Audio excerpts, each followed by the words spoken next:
साथियों नमस्कार। आज की इस वीडियो में हम आपके लिए लेकर आए हैं हरियाणा स्टाफ सिलेक्शन कमीशन और स्टाफ सिलेक्शन कमीशन परीक्षा के लिए बहु उपयोगी प्रश्न बौद्ध धर्म और गौतम बुद्ध से संबंधित प्रतियोगी परीक्षा देने वाले जरूर देखें। अगर चैनल पर पहली बार आए हैं चैनल को सब्सक्राइब कर लेना और पूरी वीडियो देखने के बाद यदि वीडियो अच्छी लगे तो कमेंट करके जरूर बताना और उस बेल आइकन वाली घंटी को भी दबाना ताकि आपको मिले अगली वीडियो की नोटिफिकेशन। तो आइए शुरू करते हैं वीडियो। तो साथियों, गौतम बुद्ध के बारे में और बौद्ध धर्म के बारे में पहला प्रश्न है। बौद्ध धर्म के संस्थापक हैं गौतम बुद्ध, इसका सही जवाब है।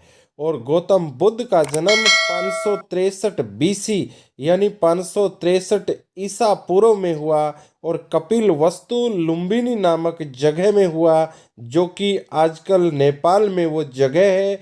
तो साथियों, गौतम बुद्ध की माता का नाम महामाया है। बुद्ध के जन्म के 7 दिन के अंदर ही वो मर गई थी। तो गौतम बुद्ध की माता का नाम महामाया, जो बुद्ध के जन्म के 7वें दिन ही मर गई थी, और पिता का नाम सुधोधन। तो साथियों, शाक्य गण के मुखिया थे सुधोधन, और वो साथियों गौतम बुद्ध के पिता थे। गौतम बुद्ध का लालन पालन उनकी वी माता यानी सौतेली माता प्रजापति गौतमी ने किया। तो गौतमी, जो प्रजापति गौतमी पूरा नाम है और गौतमी के नाम से उसको जाना जाता है, तो वो गौतम बुद्ध की वी माता यानी सौतेली माता थी जिन्होंने लालन पालन किया। वैसे जो रियल मदर थी, असली माता थी, उनका नाम हमाया था, लेकिन वो 7 दिन के अंदर ही उनको छोड़कर चली गई। तो उनके बाद लालन पालन गौतमी ने किया। तो नेक्स्ट क्वेश्चन है आपका साथियों, गौतम बुद्ध का बचपन का नाम सिद्धार्थ था और बुद्ध का विवाह 16 वर्ष की अवस्था में यशोधरा के साथ हो गया और उनको एक पुत्र रत्न की प्राप्ति हुई जिनका नाम राहुल रखा गया। तो इस प्रकार हम कह सकते हैं कि गौतम बुद्ध के बचपन का नाम सिद्धार्थ था और उनका 16 वर्ष की अल्पायु में ही यशोधरा से शादी हुई और पुत्र पैदा हुआ जिनका नाम राहुल रखा गया। तो साथियों, आगे है 29 वर्ष की अवस्था में ही उन्होंने गृह त्याग दिया, और ये जो गृह त्याग की घटना है वो महाभीष निष्क्रमण कहलाई। तो ये बहुत बार प्रश्न पूछा जाता है कि जो गृह त्याग की घटना है महात्मा बुद्ध की, तो साथियों वो किस नाम से जानी जाती है। तो गृह त्याग की घटना को महाभिनिष्क्रमण कहलाई या महाभिनिष्क्रमण कहलाया गृह त्याग की घटना को। गौतम बुद्ध का प्रथम गुरु अलार कलाम था और बुद्ध जो अक्षत्रिय कुल का था, यानी वो किसका था, बुद्ध किस अक्षत्रिय कुल का था, तो वो शाक्य का था। तो शाक्य कुल का था, तो शाक्य कुल के ही थे उनके पिताजी। तो नेक्स्ट साथियों, सिद्धार्थ जब कपिल वस्तु की सैर पर निकला था तब उसे 4 दृश्य काफी प्रभावित कर गए।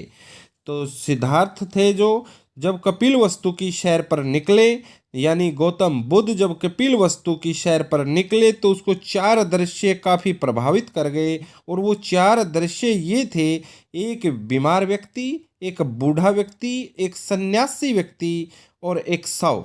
यानी एक शव था, यानी उसकी मृत्यु होने के बाद उसको ले जाया जा रहा था शमशान घाट के अंदर, तो वो एक शव था और एक सन्यासी था और एक बूढ़ा व्यक्ति था और एक बीमार व्यक्ति था। जब सिद्धार्थ कपिल वस्तु की सैर पर निकले तो उन्हें ये 4 दृश्य दिखाई दिए और इन्हीं से वो काफ़ी प्रभावित भी हुए। तो 6 वर्ष की कठिन तपस्या के बाद 35 वर्ष की आयु में बैसाखी की पूर्णिमा की रात निरंजना, यानी जो जिन्हें हम फल्गु नदी कहते हैं, उसके किनारे पीपल के वृक्ष के नीचे ज्ञान की प्राप्त हुई।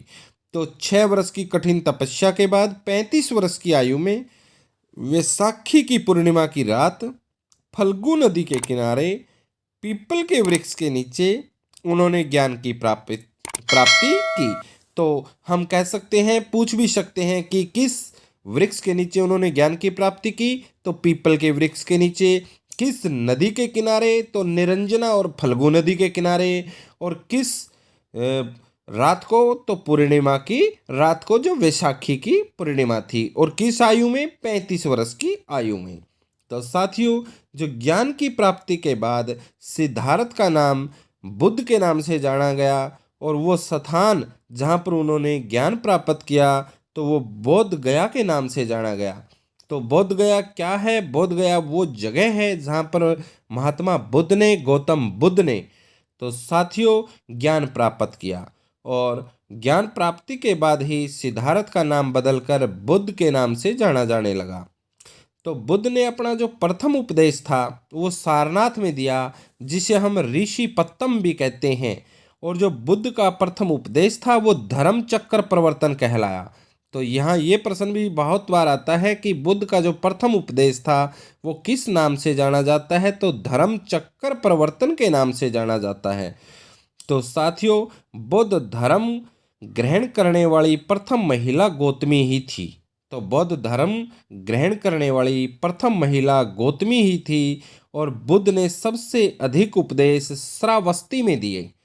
तो बुद्ध ने जो सबसे ज़्यादा उपदेश थे वो श्रावस्ती में दिए और गौतम बुद्ध 80 वर्ष की अवस्था में कुशीनगर में चुंद द्वारा अर्पित भोजन करने से उनकी मृत्यु हो गई। तो गौतम बुद्ध की 80 वर्ष की उम्र में यानी 483 बीसी जो कुशीनगर नामक जगह थी वहाँ पर चुंद द्वारा अर्पित भोजन करने से बुद्ध की मृत्यु हुई। तो यहाँ ये प्रश्न बनता है कि बुद्ध की मृत्यु कहाँ हुई? तो कुशीनगर में हुई।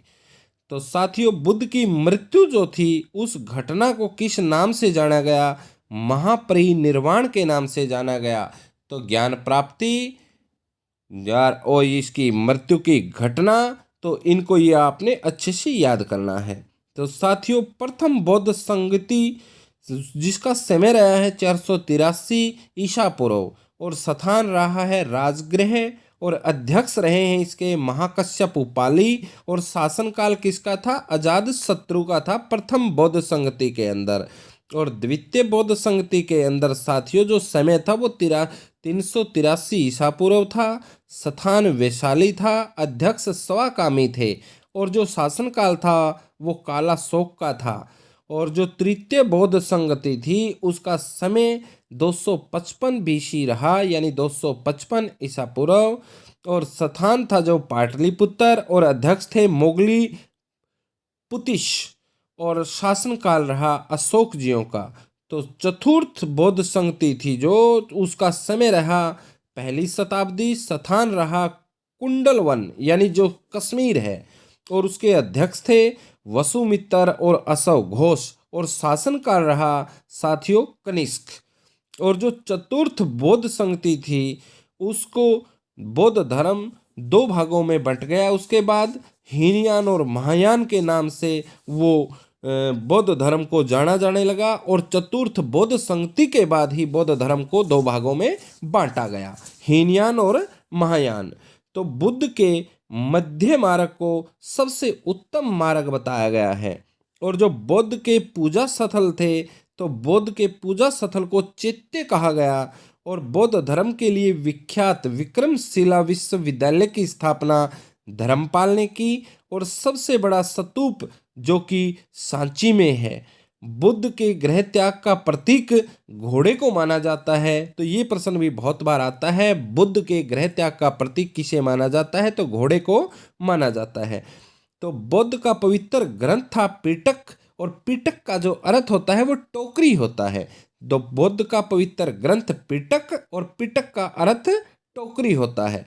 तो इन पिटक की रचना पाली भाषा में की गई।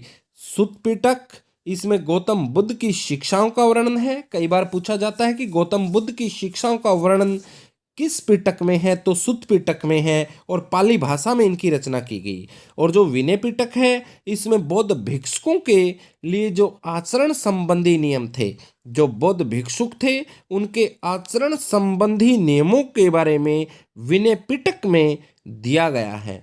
और अभिधम्म पिटक, इसमें बौद्ध मतों की दार्शनिक व्याख्या की गई है। और जो तीनों पिटक मिलकर के त्रिपिटक के नाम से जाना गया। तो कई बार ये प्रश्न पूछा जाता है कि त्रिपिटक क्या होते हैं? तो त्रिपिटक तीनों पिटकों को मिलाकर त्रिपिटक बन जाता है। सुत्त पिटक, विनय पिटक और अभिधम्म पिटक तीनों को मिलाने से त्रिपिटक के नाम से उसको जाना जाता है। जो बौद्ध धर्म के त्रिरत्न हैं, बुद्ध, धम्म और संघ। बौद्ध धर्म के त्रिरत्न किसे जाना जाता है? बुद्ध, धम्म और संघ को। और बुद्ध के जीवन से संबंधित बौद्ध धर्म का प्रतीक है जन्म है कमल एवं सांड, और गृह त्याग है घोड़ा, ज्ञान है पीपल का वृक्ष यानी बोधि वृक्ष, निर्वाण है पद चिन्ह, और मृत्यु है स्तूप। यानी साथियों, कई बार ये प्रश्न पूछे जाते हैं कि बुद्ध के जीवन से बौद्ध धर्म के प्रतीक कौन से हैं। तो जो बौद्ध धर्म का जन्म का प्रतीक है वो कमल और सांड है, गृह त्याग का जो प्रतीक है वो घोड़ा है, और ज्ञान का जो प्रतीक है बोधि वृक्ष और उसे पीपल भी कहा जाता है, और जो निर्वाण का प्रतीक है पद चिन्ह है, और मृत्यु का जो प्रतीक है वो स्तूप है। तो साथियों, बौद्ध धर्म में पुनर्जन्म की मान्यता है, और बौद्ध धर्म की सबसे पवित्र जो त्योहार है वो बैसाखी की जो पूर्णिमा है, जिसे बुद्ध पूर्णिमा के नाम से भी जाना जाता है। तो ये सबसे पवित्र त्योहार रहा है बौद्ध धर्म के अंदर। और इसी दिन बुद्ध का जन्म हुआ, ज्ञान की प्राप्ति हुई और मृत्यु हुई यानी महापरिनिर्वाण की प्राप्ति हुई। तो इसी दिन हुआ है बुद्ध का जन्म और ज्ञान की प्राप्ति और मृत्यु यानी महापरिनिर्वाण की प्राप्ति।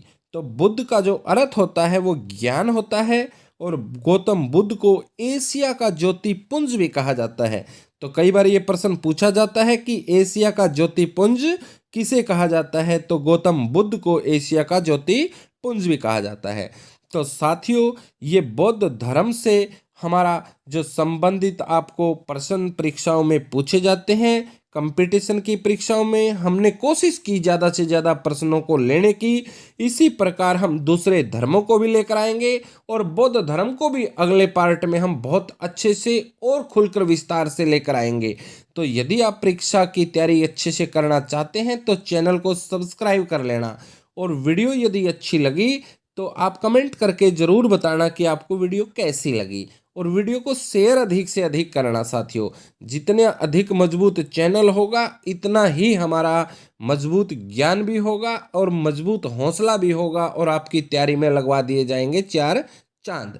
तो आज की इस वीडियो में इतना ही, जल्द मिलेंगे अगली वीडियो में। तब तक के लिए राम राम, वंदे मातरम।